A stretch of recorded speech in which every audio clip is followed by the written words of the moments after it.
Friday, hosted by the Drift Podcast. And today we're working on my R34 again, and we're doing shifter bushings. GK Tech sell them very cheap actually, and they ship straight away. Heaps of places sell them. Heaps of places sell them though. But yeah, Nissan gearboxes are real prone to having a lot of slop in the shifter, and it's just horrible, really. And most gearboxes are.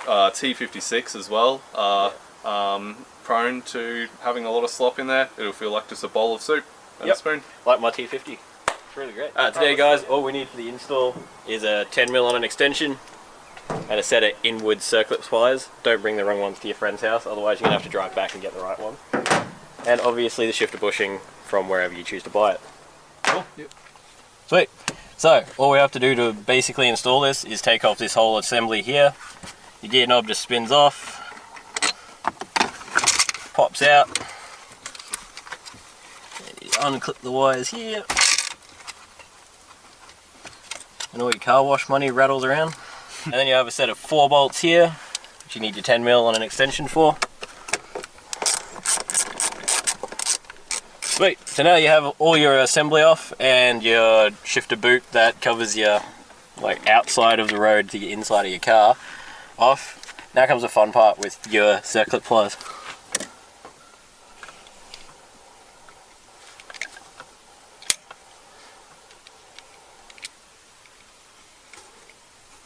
Can't, mate.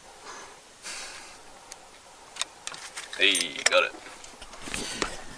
And that little dude there is what we're replacing, because a lot of free slop in it. So, yeah, it's also side to side slop can cause it. Yeah, there's a little bit. Cool. Great. Go. And for quick and easy removal, grab some multi grips. One over the top, one over the bottom, and pop it straight off. 10, this should just pop on, but if it doesn't, just grab a bit of lube, like bearing grease, whatever you have laying around, and just pop it on with that. Other than that, you should just be able to pop it on a flat surface and just push straight down. There you go. You got your new shifter bush all ready to go.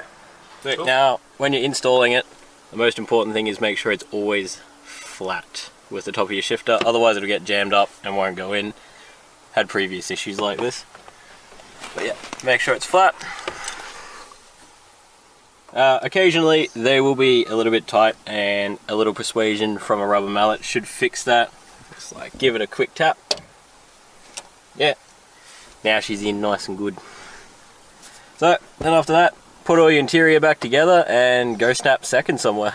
Don't forget your circlip. No, always put your circlip back in, otherwise you'll snap second and end up in the back seat. Can confirm. Sweet as. So I hope you guys enjoyed that install video. Hopefully gearbox feels a lot better now. And yeah, thanks for watching. Yeah, thanks for watching guys. Cheap, easy fixes. That's your Friday drift trip. Catch you next time.